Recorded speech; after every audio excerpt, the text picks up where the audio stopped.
In my previous video on rigging a tarp, I showed you how to set up a basic A-frame configuration that's going to suit you well for most conditions. Now in this video, I'd like to show you my other favorite that's based off of a lean-to. Now I use this primarily in the wintertime because it catches the heat from the fire and keeps me nice and warm. But it's also good on windy days like today, or if you just want a little more privacy if you happen to be camping with a group of people. So let's set it up and we'll talk more about it. The first step is to set up the ridgeline, and it sets up exactly the same as in the first video, so I won't waste time going through that. But I have a Siberian hitch on that side, and here's my power cinch or trucker's hitch, and I'm going to make this nice and tight. Now it's time to attach the tarp to the ridgeline, and I do that by attaching paracord like so, wrapping it through the grommets, I'd say about 20 inches of paracord, all the way down the 10-foot side. And then it goes around the ridge line, just like before, over and around like so. And that basically forms a prusik knot that keeps your tarp from sliding.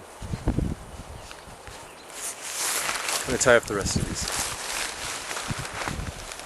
The next step is to take shepherd hook stakes like this one and stake out the back of your tarp.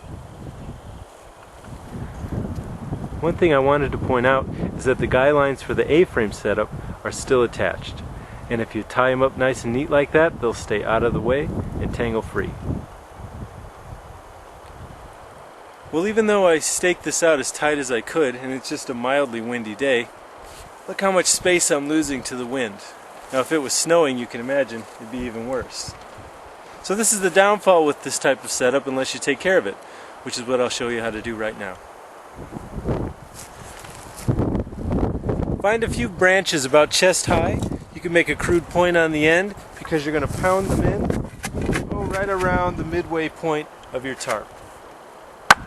Now if you don't have an axe, you could pound these in with a baton, or you could just set them in as best you can because we'll guy them out later. Now pound in 2 stakes, one on each side of the poles you just pounded in. Make them nice and strong because they're going to be holding a lot of weight. All that's left to do now is to attach the line that's going to go underneath the tarp, and when we tighten it up, it'll keep it from bowing in on us. So I tied a tensioning knot into my line, and it's going to go around the first stake like so. If you don't know how to tie a tensioning knot, check out my website at bushcraftnorthwest.com. In the articles link, there's something called knots that you can click on that'll show you how to do it.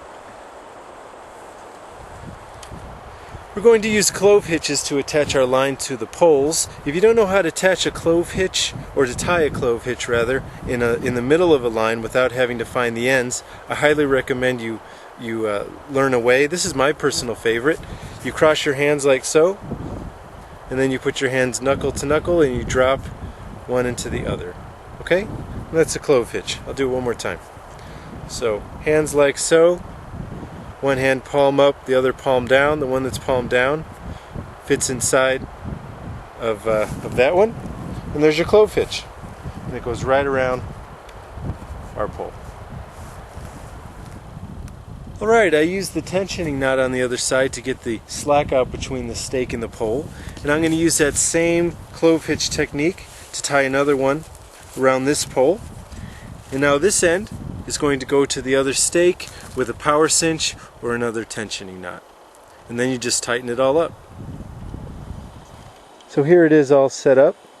There's the first stake, the line going to the first post, the line underneath the tarp to the second post, and then guide back down to another stake. Alright, well now that my tarp is up, I'll set up the rest of my camp. If it was wintertime again, I'd build a nice fire in front, and this tarp would trap a lot of the heat and reflect it back down on me. I could even make it more thermally efficient by enclosing one or both of these sides with a space blanket or a brush wall, anything you might want to construct. This is going to come in handy also to hang my mosquito net, my reading light, whatever. It's a great setup, so I hope you give it a try sometime, and thanks for watching.